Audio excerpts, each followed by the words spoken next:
3 jours après mon mariage, mes parents m'ont confronté avec un contrat.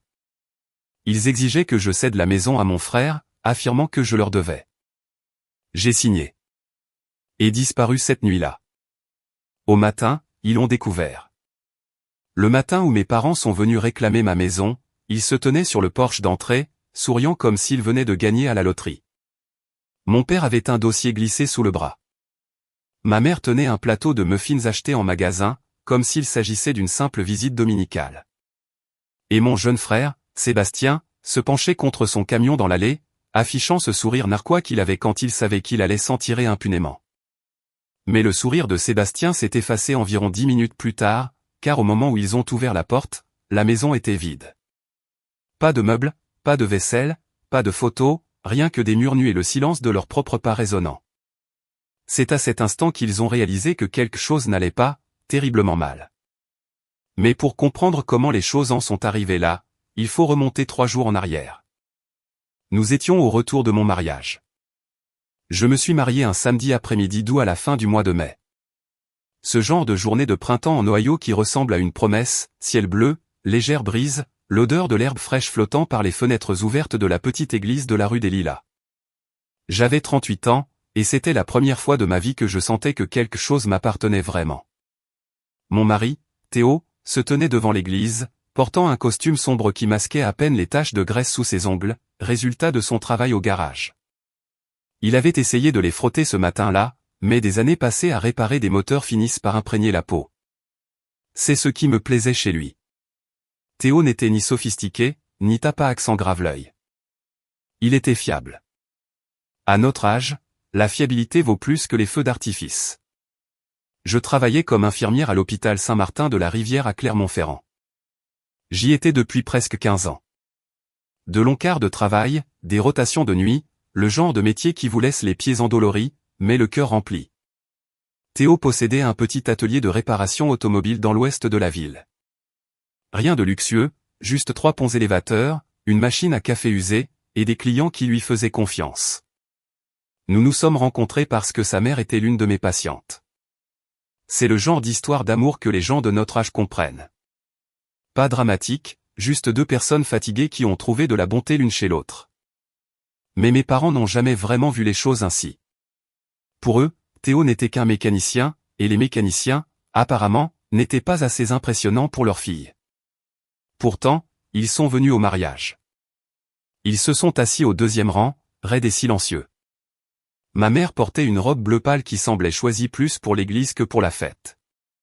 Mon père a passé la majeure partie de la cérémonie à regarder sa montre. Et Sébastien, eh bien, Sébastien est arrivé en retard. Il l'était toujours. Sébastien avait 3 ans de moins que moi, mais on aurait dit qu'il était celui qui portait le poids du monde.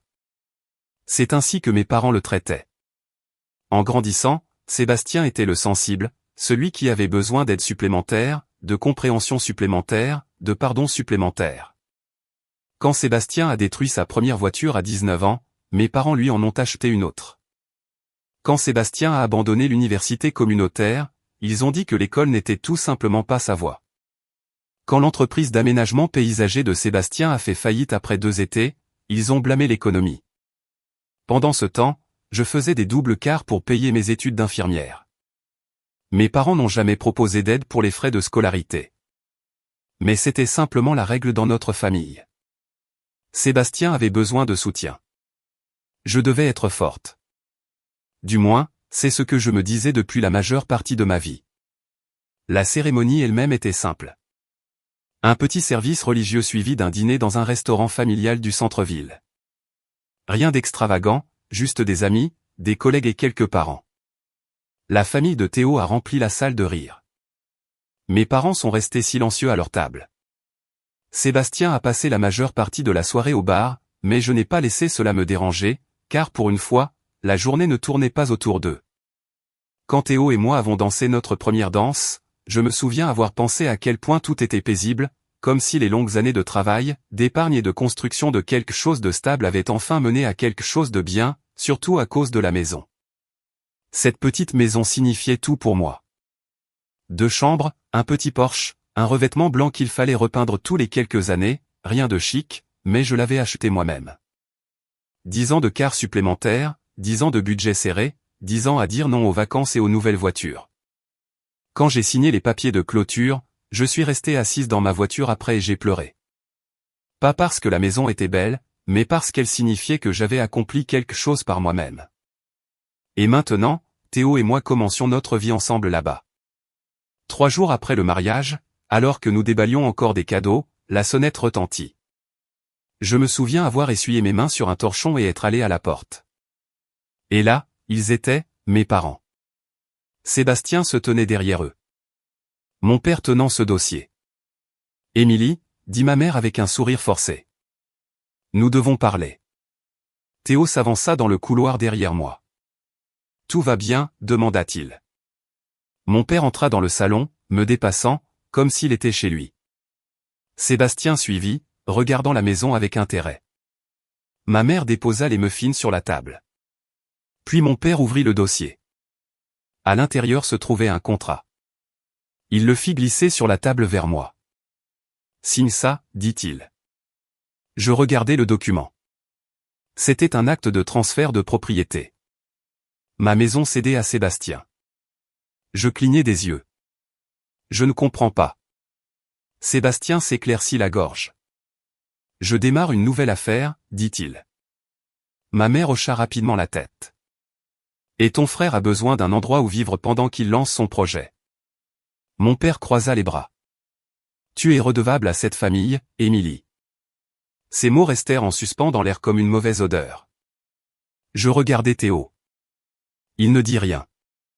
Il regardait, c'est tout. Je me retournai vers mes parents.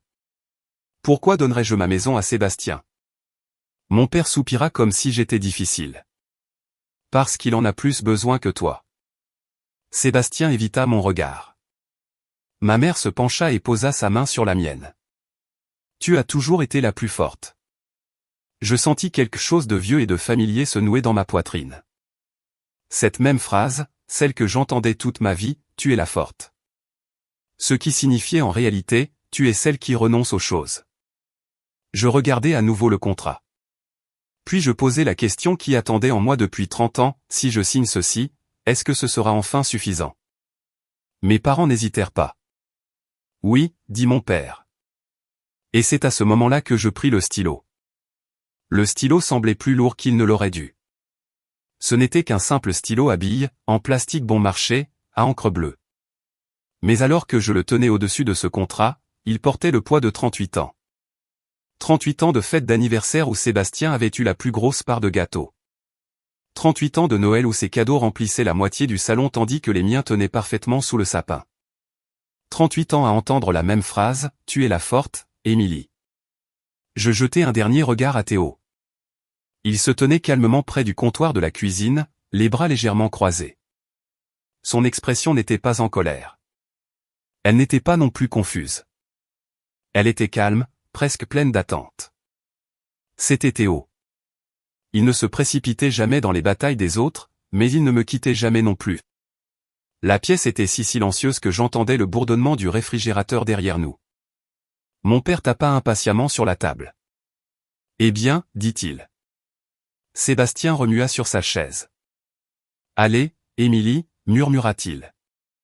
C'est juste temporaire. » Temporaire. Sébastien vivait temporairement depuis presque 20 ans.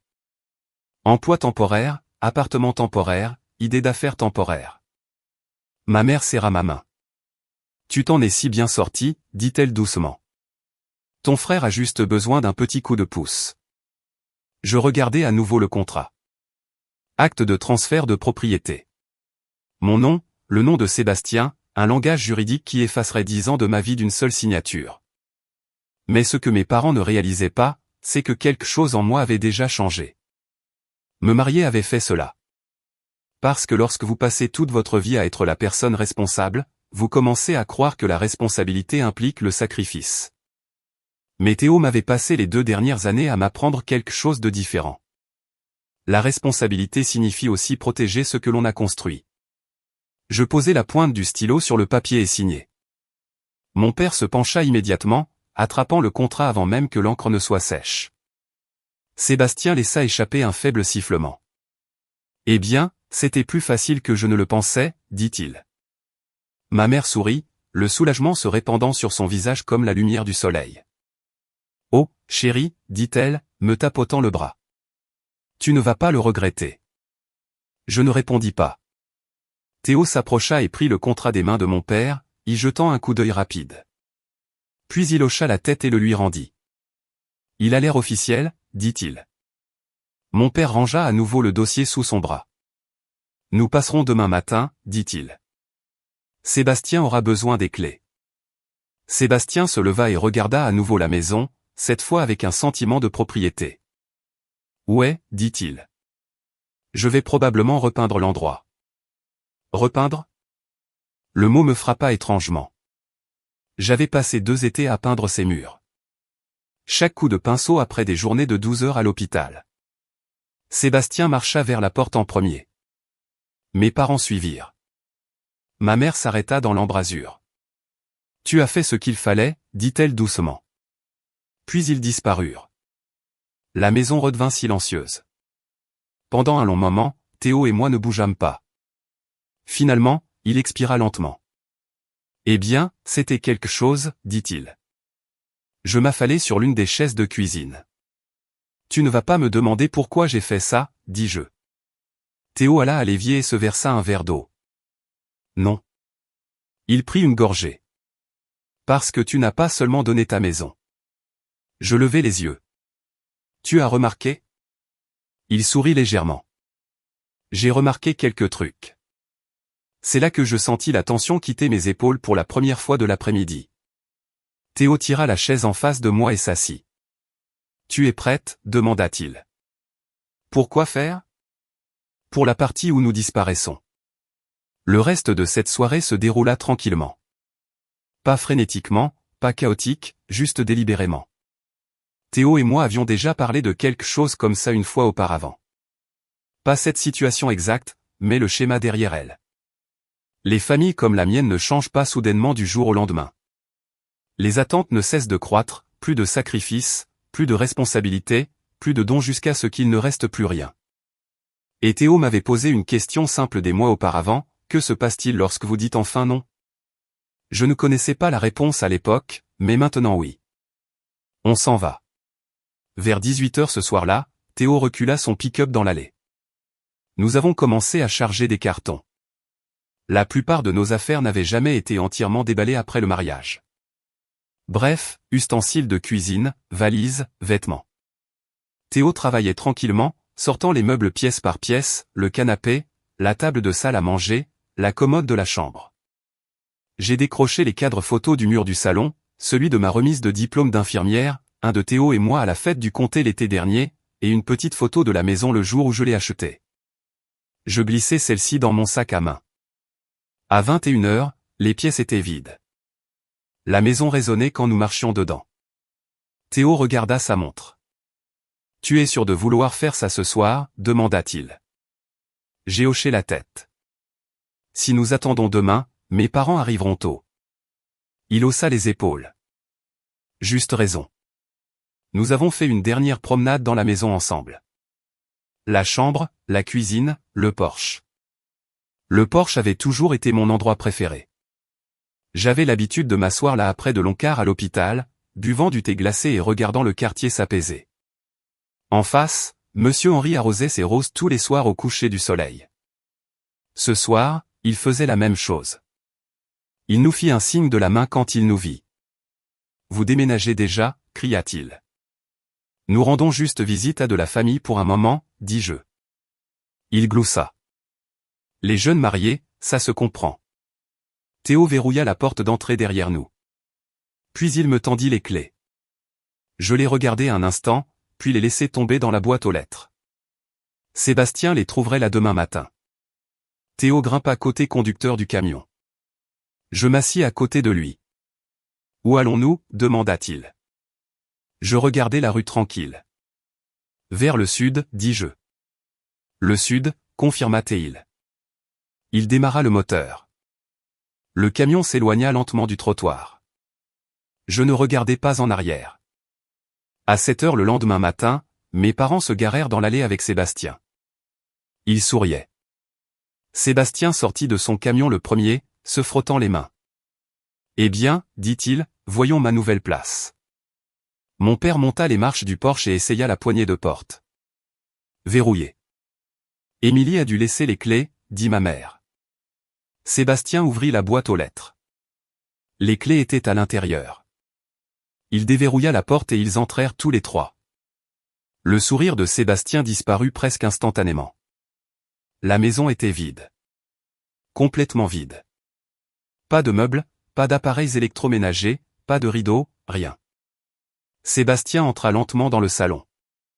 Qu'est-ce que, marmonna-t-il. Mon père fronça les sourcils. Ça n'a pas de sens. Ma mère entra dans la cuisine. Le réfrigérateur avait disparu. Le réchaud aussi.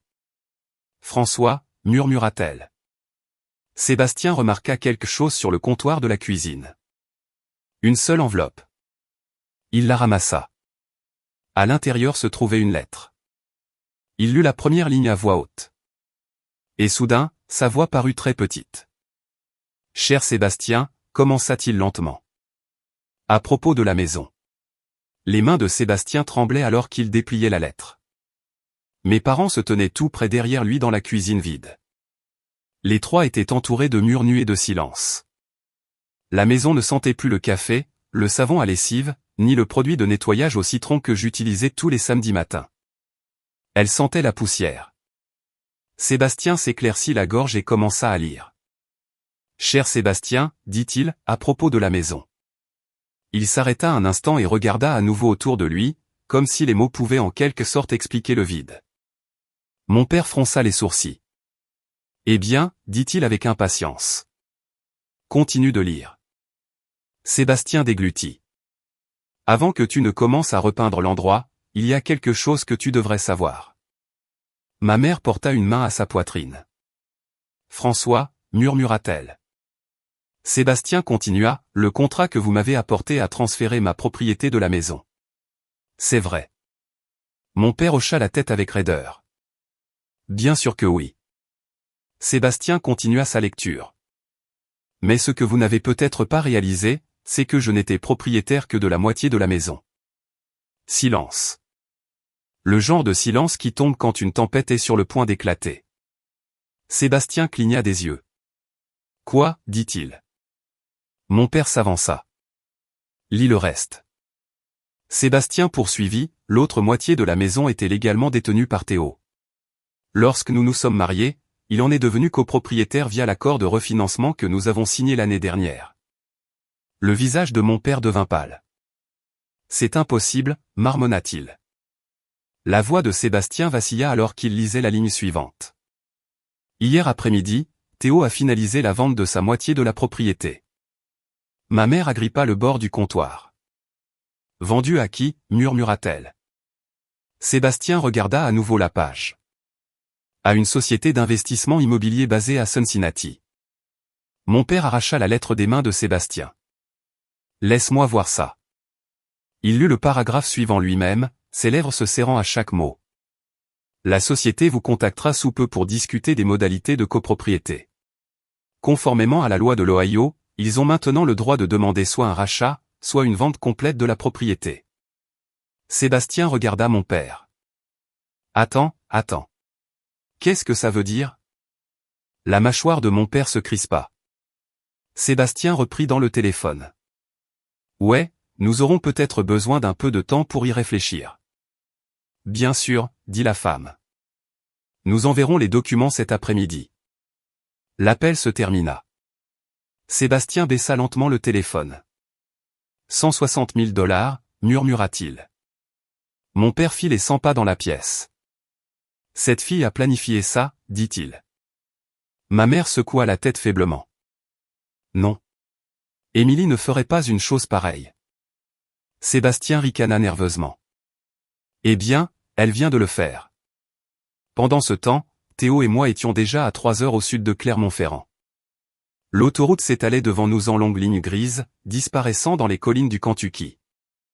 J'étais assise tranquillement sur le siège passager, regardant les terres agricoles défiler. Pendant la première heure, aucun de nous ne parla. Puis Théo jeta un coup d'œil. Ça va? J'y pensais un moment. Et, étonnamment, oui. Je crois que oui, dis-je. Il hocha la tête. Bien. Nous avons roulé quelques kilomètres de plus avant qu'il ne parle à nouveau. Tu sais, ils sont probablement en train de devenir fous en ce moment. Je laissai échapper un petit rire. Sébastien, c'est sûr. Théo sourit. Ton frère a toujours préféré la voie facile. Je regardais les panneaux d'autoroute défiler. Cincinnati, Lexington, Nashville. Des endroits où je n'avais fait que passer auparavant. Tu te sens coupable, demanda Théo doucement.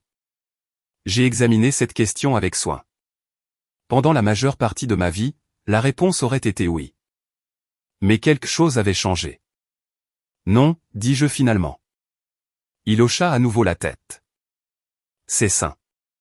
Nous avons roulé dans un silence confortable pendant un moment. Puis Théo posa la question la plus importante. Alors, où veux-tu atterrir? Je regardai par la fenêtre les collines vertes qui s'élevaient au loin. Ta ville natale, dis-je. Là-bas. Ouais, sourit-il. Tu vas aimer là-bas. Calme, demandai-je. Très. Je laissai ma tête reposer contre le dossier.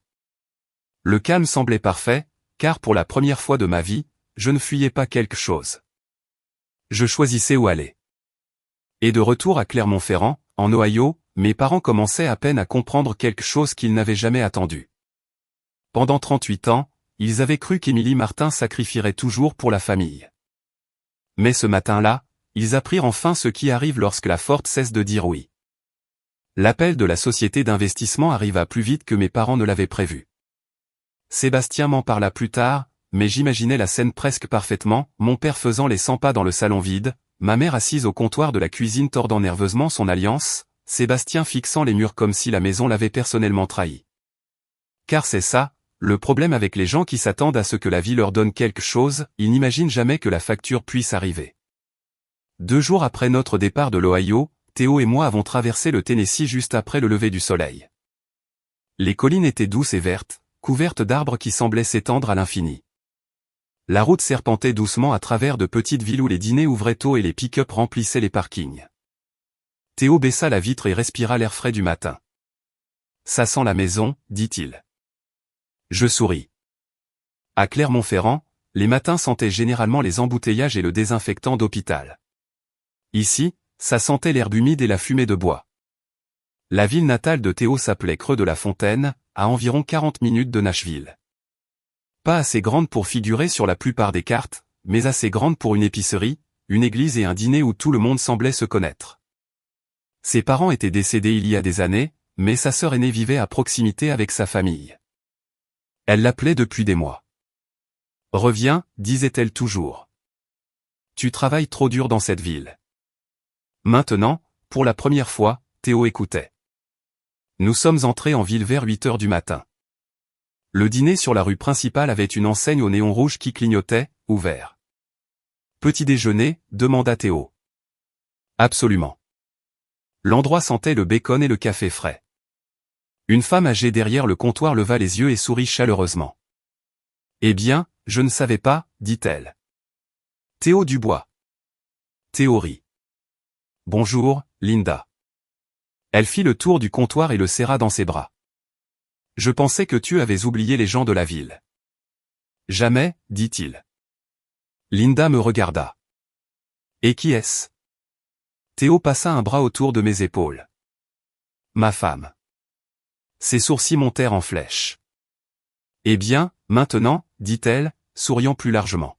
« Félicitations. » Nous nous sommes assis dans une banquette près de la fenêtre.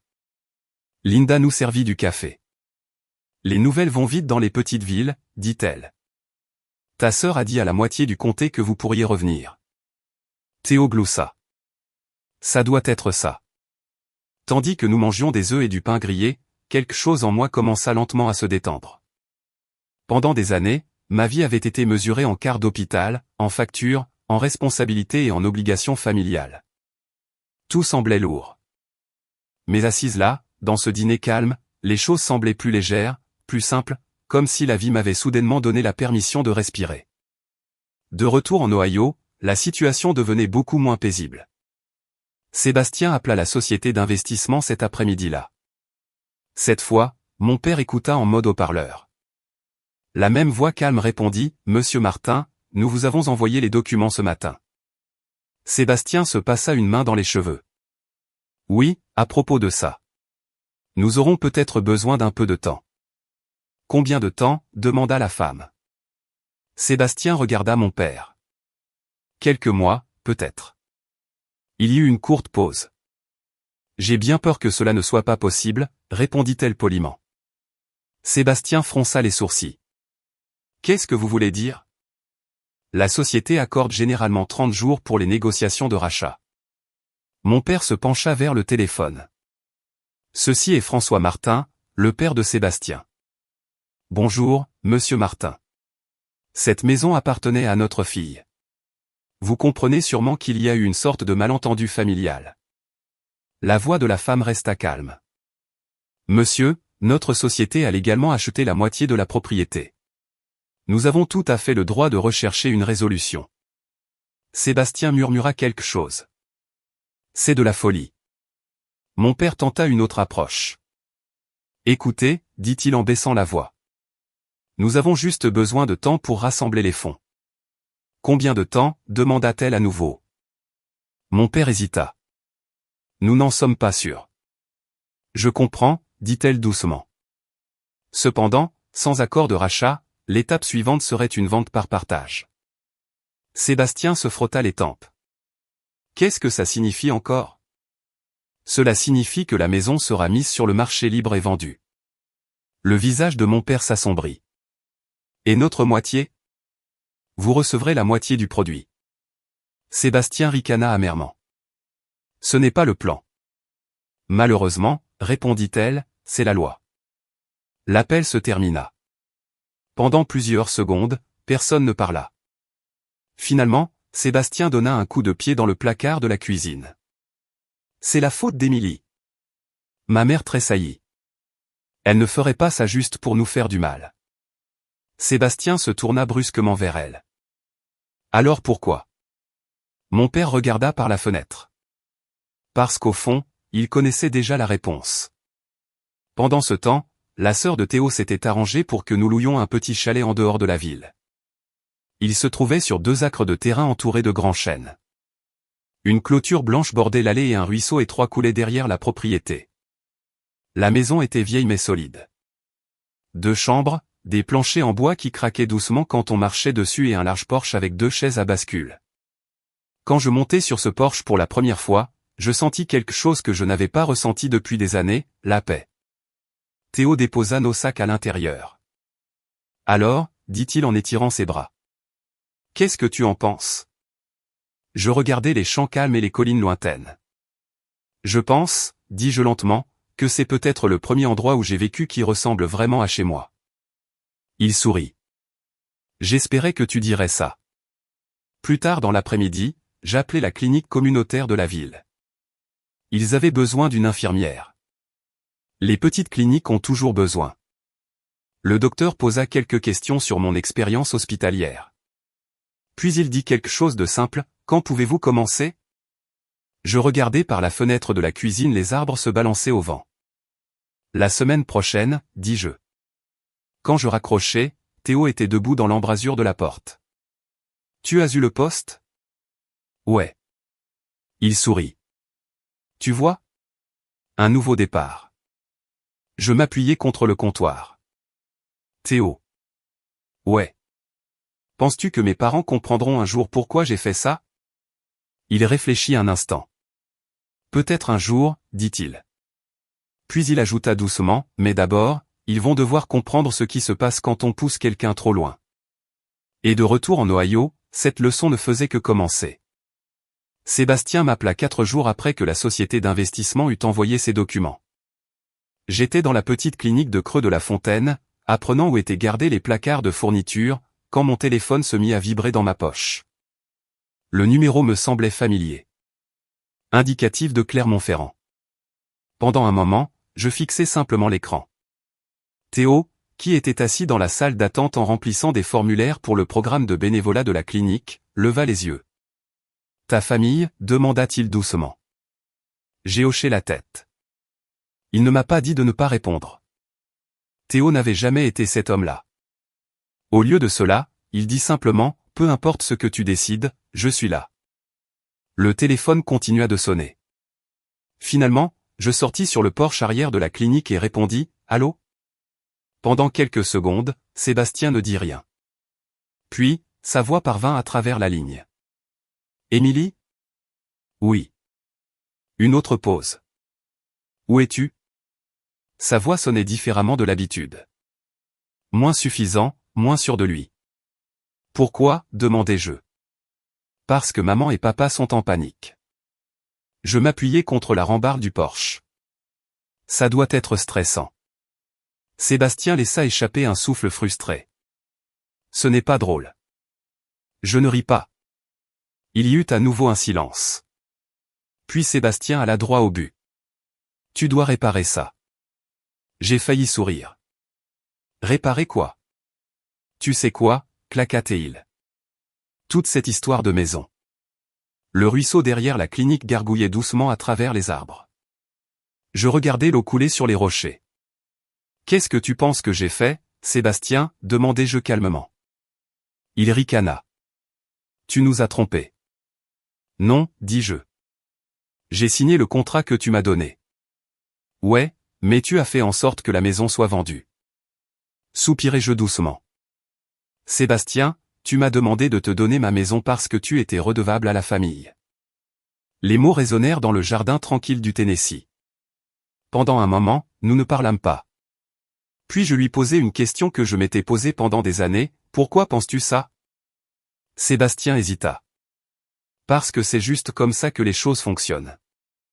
Non, dis-je doucement. C'est comme ça que les choses fonctionnaient pour toi. Sa voix devint plus basse. Tu as toujours eu la vie plus facile. Je clignai des yeux. Plus facile? Tu étais le responsable. Maman et papa te faisaient confiance. Ils s'attendaient à ce que tu réussisses. Je laissai échapper un petit rire. Sébastien, sais-tu combien de quarts supplémentaires j'ai fait pour payer mes études d'infirmière? Ce n'est pas le sujet. C'est le sujet. Il ne répondit pas. Je continuai. Tu as détruit 2 voitures avant 25 ans. Maman et papa les ont achetées toutes les 2. C'était différent. Tu as abandonné l'université et ils ont dit que l'école n'était pas faite pour tout le monde. Sébastien se sentit visiblement mal à l'aise à l'autre bout de la ligne. Et alors? Tu nous punis maintenant? Non, dis-je. Je ne te sauve juste pas. Sébastien expira brusquement. Tu sais qu'ils vont perdre de l'argent à cause de ça. Je pensais à mes parents assis dans cette maison vide. Aux années de décision qui avaient mené à ce moment. Ils ont fait leur choix, dis-je calmement. Sébastien baissa la voix. Tu pourrais encore arrêter ça. Comment? Tu pourrais dire à la société de reculer. Ce n'est pas comme ça que fonctionnent les contrats. Il se tut à nouveau. Puis il dit quelque chose d'inattendu. Tu sais, c'était l'idée de papa. Cela attira mon attention. Vraiment? Ouais. Sébastien dit, c'est lui qui a dit que la maison devait rester dans la famille. Je m'appuyai contre la rambarde. Et tu n'as pas questionné ça. Sébastien soupira. Honnêtement, je pensais que tu allais protester. Pourquoi? Parce que tu le fais toujours. C'était vrai. Pendant la majeure partie de ma vie, j'avais protesté, me défendu, expliqué mes choix, essayé de prouver que je méritais l'équité. Mais quelque chose avait changé. Je n'ai pas protesté cette fois, dis-je doucement. Sébastien sembla fatigué. Sans blague. Une longue pause s'étira entre nous. Finalement, il parla à nouveau. La société dit qu'il nous reste 20 jours avant qu'il ne force la vente. Ça semble juste. Papa a essayé de parler à un avocat et ils ont dit que le contrat était solide. Je n'étais pas surprise. Théo avait été très prudent. La voix de Sébastien devint encore plus basse. Émilie, nous n'avons pas les moyens de racheter l'autre moitié. L'aveu resta suspendu dans l'air. Pour la première fois de ma vie, Sébastien avait l'air effrayé. Que veux-tu que je fasse, demandai-je. Je ne sais pas, dit-il doucement. C'était une première. Une autre pause. Puis Sébastien dit quelque chose que je ne m'attendais jamais à entendre de lui. Maman pleure. Je fermai les yeux. Cela me faisait encore mal. Malgré tout, la tristesse de ma mère atteignait toujours quelque chose en moi. Mais la tristesse n'efface pas la responsabilité. Je n'ai jamais voulu lui faire de mal, dis-je. Trop tard. L'eau du ruisseau continuait son rythme régulier derrière moi. Sébastien, dis-je prudemment. As-tu déjà pensé à ce que ce contrat me faisait ressentir? Il ne répondit pas. Tu es entré chez moi 3 jours après mon mariage et tu m'as dit que j'étais redevable à la famille. Sa voix s'adoucit légèrement. Ça n'était pas censé se passer comme ça. Comment était-ce censé se passer? Tu signes la maison.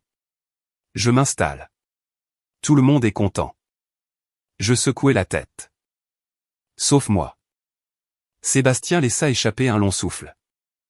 Je suppose que je n'y ai jamais pensé. Pour une fois, il semblait honnête. Sébastien, j'ai dit que je n'avais pas disparu pour me venger. Alors pourquoi? Parce que j'avais besoin d'une vie qui n'était pas bâtie sur le fait de renoncer aux choses. Il resta silencieux quelques secondes. Puis il posa une question qui me surprit. Es-tu heureuse? Je regardais les collines du Tennessee luisantes sous le soleil de l'après-midi. Oui, dis-je. Et pour la première fois depuis longtemps, cette réponse me sembla totalement vraie. Sébastien expira. Eh bien, je suppose que c'est quelque chose. Avant de raccrocher, il ajouta une dernière chose. Tu sais, papa n'admettra jamais qu'il avait tort. J'y pensais. Puis je répondis calmement, il pourrait être obligé de le faire. Car, en Ohio, la société d'investissement venait de mettre la maison en vente. Et lorsque le panneau fut planté dans la cour avant, mes parents comprirent enfin que les conséquences étaient réelles. La lettre de ma mère arriva 3 mois après la vente de la maison. À ce moment-là, l'été s'était installé profondément dans le Tennessee. La clinique m'occupait la plupart du temps. Creux de la Fontaine n'était pas une grande ville, mais les gens travaillaient dur et ne voyaient pas toujours un docteur aussi souvent qu'ils le devraient. Hypertension artérielle, arthrite, diabète, des choses qui vous envahissent silencieusement après des années de vie. La plupart des patients étaient de vieux fermiers, des mécaniciens retraités, des veuves qui vivaient dans la même maison depuis 50 ans. Des gens qui me rappelaient les voisins avec qui j'avais grandi en Ohio. Des gens qui comprenaient que la vie ne se déroule pas toujours comme on l'a planifié, mais qu'il faut continuer d'avancer quand même. Un après-midi, après avoir terminé mon quart, je rentrai chez moi et trouvai une enveloppe dans la boîte aux lettres. L'adresse de retour fit se serrer mon estomac. Clermont-Ferrand, Ohio. L'écriture de ma mère. Je restai là, au bout de l'allée de gravier, un long moment avant d'ouvrir. Le papier à l'intérieur était simple. Juste une page. Pas de langage juridique, pas d'exigence, juste une lettre. Je la lus lentement. Émilie, ton père et moi avons passé les derniers mois à réfléchir à tout ce qui s'est passé. Je ne prétendrai pas que nous comprenons tout, mais je sais une chose maintenant, nous t'avons blessé. Quand la maison a été vendue, nous avons eu l'impression d'avoir perdu plus qu'une propriété. Nous avons perdu notre fille. Ton père n'a pas dit grand-chose à ce sujet, mais je vois que cela le pèse. Sébastien travaille maintenant à temps plein dans un magasin de bricolage. Il dit que c'est le premier emploi stable qu'il ait jamais eu. Peut-être que c'est une bonne chose qui est sortie de tout ça. Je t'écris parce que j'aimerais te voir. Sans contrat, sans attente, juste une visite. Amour, maman. Je lus la lettre 2 fois, puis une 3e fois. Théo sortit sur le porche derrière moi. Du courrier de la maison, demanda-t-il. J'ai hoché la tête et lui étendu la lettre. Il la lut calmement. Quand il eut fini, il s'appuya contre la rambarde du porche à côté de moi. Qu'en penses-tu? demanda-t-il. Je regardais la lumière du soleil de fin d'après-midi s'étendre sur les champs. Je pense qu'elle essaie, dis-je. Et ton père? Je fis un petit sourire. Ça pourrait prendre plus de temps. Théo gloussa. Juste. Nous restâmes là quelques minutes dans un silence confortable. Finalement, il demanda, vas-tu y aller? J'y réfléchis attentivement. Pendant la majeure partie de ma vie, retourner à la maison signifiait retomber dans les mêmes vieux rôles, la responsable, celle qui répare les choses, celle qui abandonne un peu plus. Mais les choses étaient différentes. Maintenant, je pense que oui, dis-je. Théo hocha la tête. Tu veux de la compagnie? Bien sûr. 2 semaines plus tard, Théo et moi sommes retournés en Ohio. Le voyage semblait différent cette fois. La première fois que nous étions partis, c'était une évasion. Cette fois, c'était une conclusion. Lorsque nous nous sommes arrêtés dans l'allée de mes parents, la maison semblait exactement comme elle avait toujours été. Même revêtement blanc, même érable dans la cour. Mais quelque chose semblait différent. Peut-être que c'était moi. Ma mère ouvrit la porte. Pendant un instant, elle resta là à me fixer. Puis elle m'enlaça et me serra fort. « Tu m'as manqué » murmura-t-elle. Je la serrai en retour. « Tu m'as manqué aussi. » Quand nous entrâmes, mon père était assis à la table de la cuisine. Il avait l'air plus vieux que dans mon souvenir. Pas de manière spectaculaire, juste plus lourd d'une certaine manière.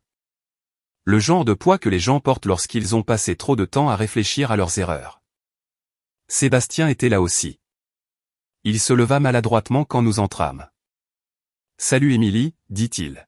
« Salut Sébastien. » Pendant un moment, aucun de nous ne sut quoi dire.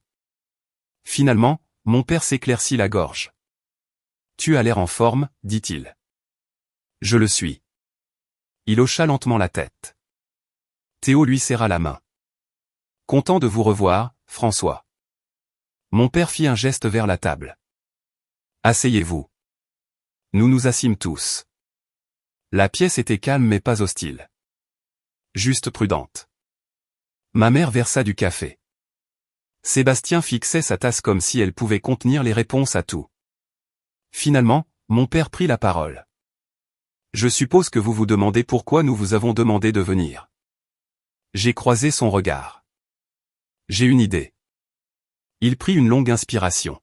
« Pendant des années, ta mère et moi pensions que nous aidions Sébastien. » Sébastien se remua sur sa chaise.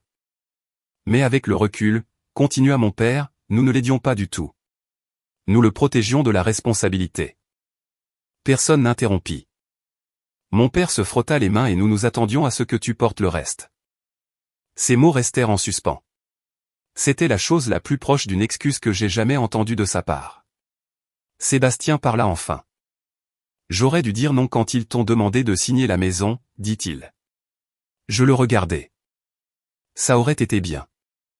Il hocha la tête. J'essaie de faire les choses différemment maintenant. Le magasin de bricolage? Demandai-je. Ouais. Tu aimes ça? Il haussa les épaules. C'est un travail honnête. Je souris légèrement. C'est un bon début. Ma mère essuya le coin de son œil. Je ne m'attends pas à ce que tout redevienne normal, dit-elle doucement. Mais j'aimerais avoir ma fille dans ma vie à nouveau. J'y pensais, à tout ce qui s'était passé, aux années précédentes et aux mois écoulés. Puis je dis quelque chose qui me surprit moi-même. Nous pouvons commencer par des visites. Ma mère hocha la tête avec impatience. Ça nous ferait beaucoup de bien. Mon père parut soulagé. Pour la première fois depuis longtemps, la tension dans la pièce s'apaisa. Ce n'était pas parfait. Mais c'était honnête. Et parfois, c'est le début de quelque chose de mieux. 1 an s'est écoulé depuis le jour où mes parents sont arrivés avec ce contrat. Parfois, je repense encore à ce moment, le dossier sur la table, le stylo dans ma main, la voix de mon père me disant que j'étais redevable à la famille. Pendant la majeure partie de ma vie, j'ai cru cette phrase, la famille signifiait sacrifice. La famille signifiait se mettre en dernier. Et pendant longtemps, j'ai pensé qu'être la forte signifiait accepter silencieusement tout ce qu'on me demandait. Mais la force, il s'avère, signifie quelque chose de très différent. Parfois, la force signifie s'en aller. La vie à Creux de la Fontaine s'était installée dans un rythme confortable. La clinique devint plus occupée à mesure que la nouvelle se répandait qu'une nouvelle infirmière était arrivée en ville. La plupart des jours, je voyais les mêmes visages familiers, Monsieur Clément avec son hypertension obstinée, Madame Durand, qui n'oubliait jamais de prendre ses médicaments contre l'arthrite à moins que je ne l'appelle pour lui rappeler. Les gens ici ne bâclaient pas les conversations. Ils parlaient de leurs petits-enfants, de leur jardin, de la météo. Parfois, il est resté un peu plus longtemps que nécessaire juste pour avoir quelqu'un qui les écoute. Pour une infirmière, ce genre de communauté est un cadeau. L'atelier de réparation de Théo a ouvert 6 mois après notre arrivée. Ce n'était pas beaucoup plus grand que son ancien local à Clermont-Ferrand, 3 ponts, un parking de gravier et une enseigne décolorée indiquant garage du bois, mais le travail était stable. Camions agricoles, moteurs de vieux pick-up, occasionnellement un tracteur d'une des fermes voisines. Chaque soir, Théo rentrait, sentant l'huile moteur et le métal chauffé par le soleil. Et chaque soir, il semblait content. Un soir, nous étions assis sur le porche regardant les lucioles scintiller dans le jardin quand il me demanda quelque chose. « Tu le regrettes, parfois ?» Je savais exactement ce qu'il voulait dire, la maison, le contrat, tout ce qui avait suivi. Je me balançais lentement sur la chaise en bois. « Non, dis-je. Pas même un peu. » J'y pensais honnêtement. Je regrette le temps qu'il m'a fallu pour comprendre quelque chose. Quoi donc? Que l'amour n'est pas censé ressembler à une dette. Théo sourit. C'est une bonne leçon. Nous sommes restés assis tranquillement un moment. Le genre de silence qui semble paisible au lieu de vide. Mes parents ont commencé à nous rendre visite tous les 2 mois. La première visite fut maladroite. La deuxième fut plus facile. À la troisième visite, ma mère rapportait à nouveau des tartes faites maison comme elle le faisait quand j'étais enfant. Sébastien est venu une fois aussi. Il avait perdu du poids et semblait plus détendu que dans mes souvenirs. Travailler à des heures régulières lui avait fait du bien. Un après-midi, nous étions assis à la table de la cuisine quand il dit quelque chose qui me marqua. « Tu sais, dit-il, perdre cette maison a peut-être été la meilleure chose qui me soit arrivée. » J'ai haussé un sourcil. « Vraiment ?» Il hocha la tête. « Ouais, ça m'a forcé à grandir. » Mon père gloussa doucement. « Cette leçon nous a coûté pas mal d'argent. » Sébastien sourit. Ça valait le coup. Pour la première fois de nos vies, nous 3 parlions comme des égaux. Pas comme des rôles dans un vieux scénario familial.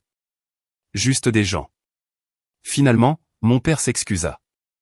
Pas avec de grands discours dramatiques. Ce n'était pas son style. Un soir, il et moi étions debout dans le jardin regardant Théo réparer la clôture le long du ruisseau. Mon père s'éclaircit la gorge. Je n'aurais pas dû te demander de signer ce contrat. Je le regardais. Non, dis-je. Tu n'aurais pas dû. Il hocha lentement la tête. Nous pensions maintenir la famille unie. Et au lieu de ça, nous l'avons presque brisée. Il prit une longue inspiration. Tu as géré ça mieux que ce que je méritais. Je pensais à la maison vide, au long trajet vers le sud, et à la vie que nous avions construite depuis. Je n'ai pas tout géré parfaitement, dis-je. Mais je l'ai fait honnêtement. Mon père hocha à nouveau la tête. Et c'était suffisant. De temps en temps, quelqu'un à la clinique demande comment j'ai fini à Creux de la Fontaine. Quand ils le font, je donne généralement la version courte. Mon mari est d'ici, dis-je. Ce qui est vrai. Mais parfois, surtout quand je parle à quelqu'un de plus âgé qui comprend comment fonctionnent les familles, je leur en dis un peu plus. Je leur parle de la maison, du contrat, du moment où j'ai réalisé qu'être la forte ne signifiait pas tout donner. Et je leur dis autre chose aussi. Les familles ne sont pas parfaites. Les parents font des erreurs. Les enfants portent ces erreurs plus longtemps que quiconque ne l'imagine. Mais si les gens sont prêts à faire face à la vérité, parfois les choses peuvent encore être réparées. Pas effacées, mais réparées.